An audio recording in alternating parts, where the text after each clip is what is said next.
I will tell you, one of the things that I realized, and this is one of the reasons I'm making this video today, and I plan to make other videos, is I realize that I am learning how to take care of or support a parent.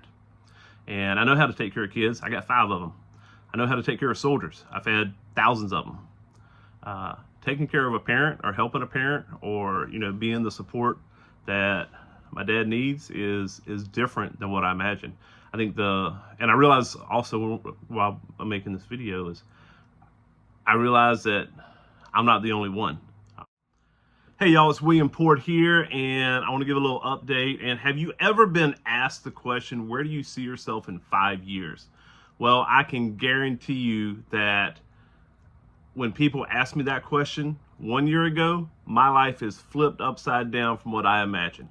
So that being said, let me go ahead and tell you a little bit about what's going on. Let me catch you up, and then I'm going to tell you, why I think I'm going to write a book called How Not to Retire. So many of you have followed me for a while. I've been in the Army. So this past June 1, I retired from the Army after 24 years, 10 months, and 10 days. Hallelujah. Got that blessed DD-214. And I tell you what, the Army was such a huge, important part of my life. It did so much good for me. And one of the things I started thinking about this about 3 years ago, and this is where I get to, where you see yourself in 5 years. So about 3 years ago, I started thinking about when I left the Army. And while I'm extremely proud of my military service, I was enlisted for 10 years. I was an officer. I was an O for another 14 and some years. I started out as a 13 Fox, a Ford Reserver, the guy with the radio on his back and the binos and the map, and I would, find things and call in artillery. And then when I crossed over to the dark side, as I like to put it, I became armor officer. So tanks, Bradleys, heavy stuff like that. Spent some time in Afghanistan, oddly enough, as a mixed infantry platoon leader. Had a battalion scout platoon, which is one of the greatest jobs in the Army. I had the opportunity to serve as a logistician for a battalion for a while on a deployment. Finally, I ran a basic training as a tank company commander. Was an operations officer and have done some really great things in my career, and I had a blast. But one of the things that was very important to me was that when I left the Army, I wanted the Army to be this great thing that I remembered, but I did not want it to be the most important thing I ever did in my life. So I really started looking at what I was going to do. And I am married to a wonderful teacher. I have always seen myself as an educator. One of my favorite things when I was an NCO was training young soldiers. As an officer, I had the chance to do the same thing with young soldiers, and especially with younger officers and maybe sometimes the peers. And I've always seen myself as an educator. So I wanted something, I wanted to have something that I was doing that was significant. I went last summer to Get Your Teach On, which is a big conference. Some of you might know the WWE superstar Titus O'Neil, and he said, I've been successful, I want to be significant. And I really took that to heart. And I spent the last really 18 months pursuing becoming a certified teacher, high school social studies 7 through 12. And I got in the classroom, I've been substituting, I did student observations and took my content test, and I knew this is what I wanted to do. I was really excited for it. And today would have really been my first day as a teacher during my internship year, but things happened. And the truth is, I retired in the last year of my career in the Army. I had 4 surgeries. I had my left shoulder repaired from a tear. I screwed it up in Iraq in 2007. They went in and into my face and fixed my sinuses, and where I had this thing that was causing my eye bone to shift, and I got my wrist and my elbow here fixed all in the last year. So I went through several surgeries. I think the biggest result of that is it got in my head a little bit, and I got fat, but that's okay. I will fix that, I guarantee you. I've got a great support system, and I've done it before, and I'll do it again. And then in January, my father, we call him Pa. He's 88, and he fell and he broke his femur. And broke his femur, matter of fact, in 3 places. If this is his, if this is the femur bone, He broke it here, here, and split it down. And so he ended up having to get a rod and some pins in. And, I was able to come to South Carolina because of where I was at in the transition out of the Army phase. I was able to come to South Carolina for a few weeks, take care of him, had amazing family here that was able to step in the gap as I finished my career in the Army, and I had, my medical appointments for my stuff. And I retired, and now I'm here in South Carolina, and I'm taking care of him is not really the right thing, and it's kind of an odd situation, but I've had to pause becoming a teacher because while my dad does not need a nurse, he doesn't need any of that, he needs someone around. There needs to be somebody who just, I guess help's the right word, although he's the most independent person I've ever met in the world. Just needs, while he continues his recovery, needs somebody around. And so we looked at me moving out here for a year, taking a kind of almost a deployment from my family that's out in Texas. But talking with Dad, we've decided Dad's going to come to Texas with us. So Dad and Boomer, my old pup, they're going to come out to Texas with us probably another month or so. But, and fortunately, while I had some great family that was able to fill in the gap while I took care of my stuff, and now I have this opportunity that I get to spend with Dad. And it means that things changed for me. And I'll be honest, that's not what I had planned. This is not how I saw my retirement. I have been searching for a remote job now for 3 months. And everybody talks about the job market. And I guess if I was going to walk into a Walmart or someplace like that, it'd be pretty easy to get a job. But trying to find something that I can work from home has not been easy at all.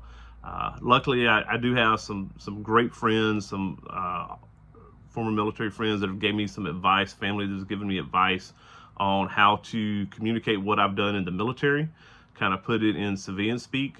I've got a good buddy who gave me some really great coaching, and I am learning how to use AI to tailor my resumes towards specific jobs. Because I tell you what, I truly believe if I can get in front of somebody and, if I get an opportunity to work with them, they will see exactly how valuable I am. But there's this gatekeeper now called AI and these screening criteria. And like my buddy explained it to me, he says, look, you might have a remote job. There's 900 applicants for it. And the human resource department aren't going to read all those resumes. So they've got this screening tool that's going to screen out, and they're only going to look at 30%. And you got to get past that screening tool. And I've only cracked the code on that in a couple of times in the couple positions that I've interviewed with. So far, it hasn't really lined up. There was one I really thought was going to be great, but it didn't. And when I started thinking about it, and I thought about, I had all these plans for my retirement, things I wanted to do, and those things are postponed right now. The path that I saw myself on has changed, and there's part of me, I'm just gonna be truly honest. I got mad for a minute, probably a day or two. I think that's the first reaction is, I've worked toward this thing. I've worked towards getting my teacher certification. I had a plan, and it's not fair. But I also am a firm believer that fair is a place you take your pig to win a ribbon.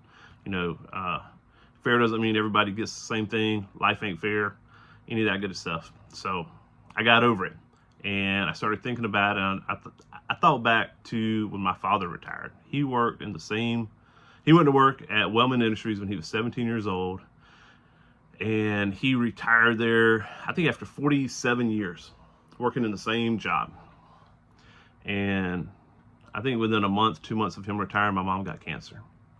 And all the plans that my dad had and my mom had in my dad's retirement went on hold. And my dad took care of my mom. And he gave her the best care she could have imagined. She fought it for a year before she lost her fight with cancer. And I got over myself, and I can tell you that having the opportunity, having my family support me and the community, and having the opportunity to spend this time with my dad, especially after being gone with the military for so long, and I've popped back in and out a couple times, as often as I could, but it's not always easy. Having the opportunity to spend with my dad is absolutely amazing. And, kind of, it's my turn now. Uh, I will tell you, one of the things that I realized, and this is one of the reasons I'm making this video today, and I plan to make other videos, is I realize that I am learning how to take care of or support a parent. And I know how to take care of kids. I got 5 of them. I know how to take care of soldiers. I've had thousands of them. Taking care of a parent or helping a parent or, being the support that my dad needs is different than what I imagined. I think and I realize also while I'm making this video is I realized that I'm not the only one. I watched both my brother-in-laws take care of my sisters when they were sick and they were fighting their battles. And in some ways, life doesn't prepare you for it. It's different. It's one of the very first challenges that I ran into was my dad. My cousin's a nurse, and she set up all of his pills. And goodness gracious, he takes a lot of pills. I know he doesn't like taking all. And a lot of them is vitamins and stuff, but he's got some stuff. And so he's got 3 weeks worth of pill boxes, AM and PM, and has a beautiful list, and I needed to go through because Dad was on his last day, and I needed to fill out these 3 weeks worth of medicine. And I look at the list, and and the list says whatever the brand name is, and then I pick up the pills, and I look at the pills, and they say some scientific name or generic name.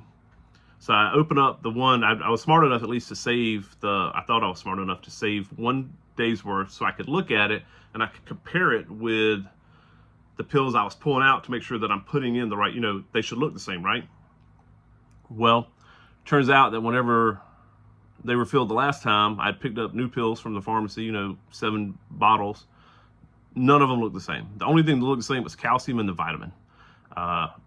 And so my first time filling that pill bottle, I think, was a 2-hour process because I had to Google every name to figure out what it was. And then I had to get it right. And I screwed up a couple times because there's some things he has to take on Monday, Wednesday, Friday. And, I had to get that stuff straight. But I got it now. And I just want to say I got it down. I did it the other day in 50 minutes for the second time I did it. So I'm pretty proud of that. I've had a chance to cook with my dad. And my dad, he worked in a mill. He's always ran stores, but he's an amazing chef, and he didn't start cooking probably till he was 55, 60 years old, and he ran a restaurant. Old gas station turned into a restaurant, and it was so popular that probably the last 10 years it was open, he was only open for 3 hours a week on Sundays, and he'd have people drive 2 hours to come eat his food because it's so good. Country cooking, soul food type stuff. So the other day came in, Dad wanted to make shrimp Creole, and my dad loves to cook for everybody. And my dad has no idea how to cook for 5 people. It's just me and him, and we cooked enough shrimp Creole for 35 people because that's the way my dad cooks. And I'm sitting there, and I sit down with him, and I said, we're going to do this on Saturday. So he's cutting up fatback, and I'm cutting up celery, and I'm cutting up onions and bell peppers, and we're cleaning the shrimp, and we're getting the sauce going and adding, seasoning it and all this kind of stuff. And I mean, this is probably, I'd say it took us about 5 hours to cook a pot of shrimp Creole. And, if I was at home, I'd have been I've got a Pampered Chef, processor for the vegetables. I could have made it short work. And I realized, one of the biggest things with Dad right there is, and with his generation or in doing these kind of things, it's not about the done, it's about the doing. And he sat there, and it was just a great time to sit. We talked, we were quiet, and I thought about, his generation, when I was coming up, and I'd sit down with my uncles and whittle, or we get a cane pole and we go sit on a bank and you'd fish with your cousin sitting beside you. And maybe you talk, maybe you don't talk, but it wasn't all this, getting in a boat and going all over. You just sat on the bank for hours, really quiet. And it's a lot more in the doing than the done. And one of the beautiful things about having this opportunity with my dad is that I'm getting to relearn some of those things. And the truth is, I think one of the things, as a soldier, we talk about we miss being over in Iraq, Afghanistan, some of the places we've been. Well, I won't get into the actual fighting combat side of things, but one of the things that I think a lot of us miss is that brotherhood or sisterhood, of sitting around really doing nothing with people that we care about, because that's what you do. I mean, I can still remember in 2004 sitting in Iraq. Actually, I wasn't even in Iraq. I was sitting on the border of Iraq. I was sitting in Kuwait, and we were waiting on something for about 2 hours, and we were taking rocks, and me and probably 7 other people were just tossing rocks at this can that was sitting out in the parking lot, motor pool. And I mean, that's what we did. And maybe we laugh, cut jokes, smoke a cigarette or whatever. But that was, and it was just, it's a fond memory of mine. And so, that's what's going on with me. I plan on trying to keep everybody up to date with what's going on, because I think it's great. I've been recording some conversations with Pa. I'm gonna figure out how to do that. And I talked to Dad, and I wanted to make sure that I had his permission to share, things. And today we're actually gonna go. He's got my dad's real involved with Farm Bureau, and he's been involved with Farm Bureau for forever. And there's a big meeting in about an hour away from here tonight. So we're gonna go to this meeting, and when we travel, it's me, him, and the dog. So we're gonna drive, and it'll probably take about 3 days to drive to Texas, where I'm at there. So I got a hotel for tonight. We're going to use it as an opportunity, sort of a rehearsal, because right now, typically I would go when we get a hotel and we stay in a hotel, we check out the next morning, and that's what we're going to do. We're going to go stay in a hotel. But right now there are things that I'm not thinking about. My dad's slept in a recliner every night for the last 10 years. That recliner's not going to have that hotel's not going to have a recliner. So, I'm just thinking through some of that stuff. So we're going to use that as a rehearsal, so that the first night that we get in a hotel isn't 600 miles away from here while we're driving to Texas sometime in the near future. So I'll let you know how it goes. But hey, thank you so much for tuning in. And I'm just so blessed to have the friends and the family that support me. My family is absolutely amazing. I can't explain just how great they are. So anyway, thank y'all for tuning in. Love y'all, and God bless.